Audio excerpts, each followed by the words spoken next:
নমস্কার বন্ধুরা, moms kitchen বেঙ্গলিতে আপনাদের স্বাগত জানাই। বন্ধুরা, শীত মানেই পিঠেপুলি, আর কত সহজে এই পিঠেটা তৈরি করা যায় সেটাই আজকে আপনাদের দেখাবো। ঘন্টার পর ঘন্টা অপেক্ষা না করে একদম 5 মিনিটে এই পিঠেটা তৈরি করে ফেলতে পারবেন। এই পিঠেটা আপনারা স্বাদ ছাড়া যে কোনো রান্নার কড়াইতে তৈরি করতে পারবেন। আসুন রেসিপিটা তৈরি করে নিই। এখানে নিয়ে নিয়েছি আমি একটা বাটি, এর মধ্যে নিয়েছি 200 গ্রাম চাল। চালটাকে আমি একটু ধুয়ে নেব। চালটাকে ভালো করে একটু ধুয়ে নিতে হবে।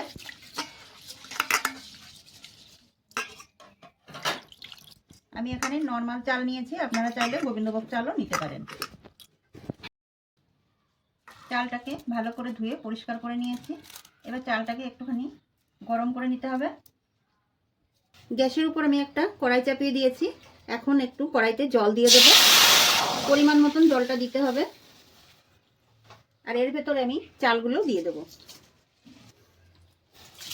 চালটা দিয়ে একদম ফুটিয়ে ভাত করার দরকার নেই, সামান্য একটু জলটা গরম করতে হবে যাতে চালটা একটু গরম হয়। দেখুন, জলটাকে আমি গরম করে নিয়েছি। চালটা কিন্তু অনেকটা সাদা হয়ে গেছে। এবার এটাকে নামিয়ে নেব।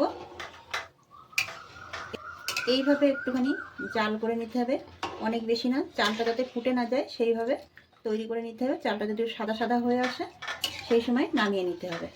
এবার নামিয়ে নেব, মধ্যে আমি ঢেলে নেব। ঘন্টার পর ঘন্টা আপনার চালটা ভিজিয়ে রাখার দরকার হবে না। এইভাবে তৈরি করলে খুব সহজে তৈরি হয়ে যাবে। দেখুন, চালটা কিন্তু আমার ভিজে গেছে। এই যে ভাঙলে হাত দিয়ে ভেঙে যাচ্ছে। এই যে দেখুন, এটা কিন্তু ভাত হবে না, কিন্তু চালটা ভিজে যাবে। এবার আমি মিক্সারে দিয়ে মিক্স করে নেব। চালগুলো এবার মিক্সারে দিয়ে দেব। অল্প অল্প করে দেব। এর ভেতরে অল্প পরিমাণে একটু জল দিয়ে দেব।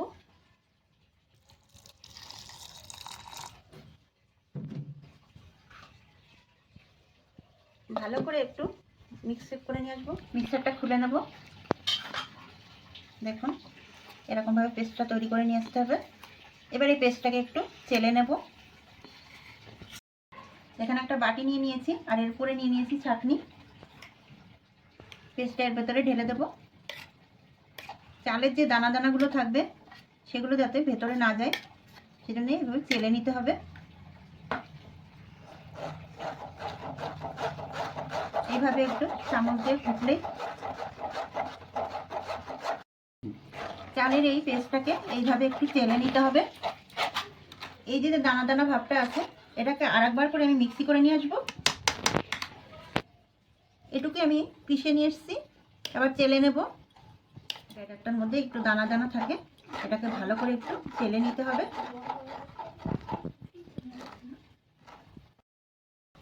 সবগুলো ব্যাটারকে আমি চেলে নিয়েছি। দেখুন, ব্যাটারটা আমার এরকম হয়েছে।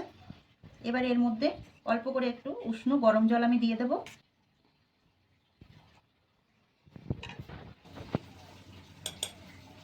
এর ভেতরে দিয়ে দেবো একদম অল্প পরিমাণে একটু লবণ, দিয়ে লবণটা ভালো করে মিশিয়ে নিতে হবে।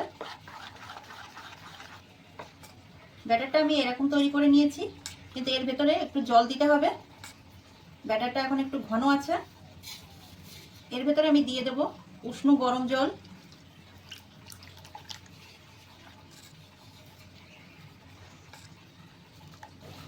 এর ভেতরে দিয়ে দেবো আমি 3 চামচ ময়দা। এখানে আমি 3 চামচ ময়দা দিয়ে দিয়েছি। এবার ভালো করে এটাকে মিশিয়ে নিতে হবে।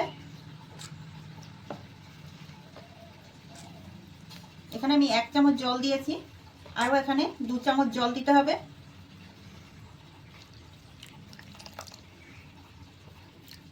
দেখুন, এখানে মোট আমি 3 চামচ জল দিয়ে দিয়েছি। এবার ব্যাটারটাকে ভালো করে মিশিয়ে নিতে হবে যাতে এর ভেতরে কোনো দলা পাকানো না থাকে। যেহেতু আমি এর ভেতরে ময়দাটা দিয়েছি, ভালো করে মিশিয়ে নিতে হবে। ব্যাটারটাকে ঠিক এরকম তৈরি করে নিতে হবে, না ঘন না পাতলা। আপনারা দেখেই বুঝতে পারছেন, এই যে হাতার পেছনে একদম এইভাবে দাগ দিলে দাগটা চলে আসবে। এরকম ব্যাটারটা তৈরি করে নিতে হবে। এর ভেতরে আমি দিয়ে দেবো 1/2 চামচ মতো বেকিং পাউডার। বেকিং পাউডারটা দিতে হবে। কিন্তু বানানোর কিছু সময় আগে বেকিং পাউডারটা দিয়ে দিতে হবে। ভালো করে মিশিয়ে নেব।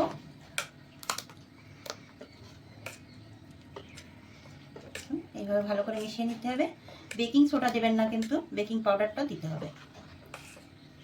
পাউডারটা দিয়ে দেরি করা যাবে না, সাথে সাথে তৈরি করে নিতে হবে। এবার আমি রান্নার দিকে চলে যাব। কড়াইটাকে একটুখানি মুছে নেব।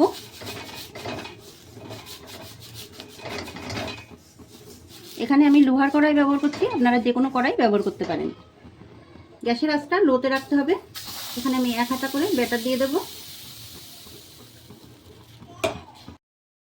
এই ঢাকনাটা দিয়ে আমি ঢাকা দিয়ে দেব। ঢাকনাটা এবার তুলে নেব। দেখুন কতটা সুন্দর হয়েছে পিঠেটা, আর ফুলে একদম ফুটবলের মতন হয়ে গেছে। এবার এটাকে আমি তুলে নেব। দেখুন কত সুন্দরভাবে উঠে গেল পিঠেটা।